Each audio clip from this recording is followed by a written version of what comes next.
Mogok, the Ruby land from above.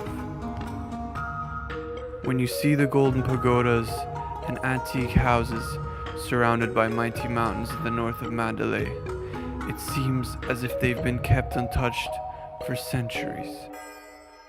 Can you guess what this land is hiding? Mogok, the ancient city in Myanmar, is home to the world's most splendid rubies, and it's been that way forever.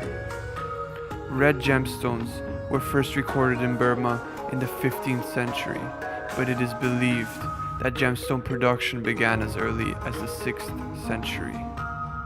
With the world's most precious treasures hidden within, no gem mine in the world has been as essential and fruitful as Mogok.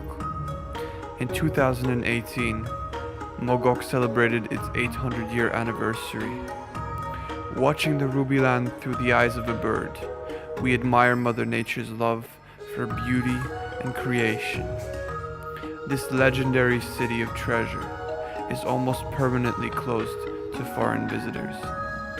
The few lucky ones that manage to gain access admit that the spirit of Mogok is quite unlike anything else in the world.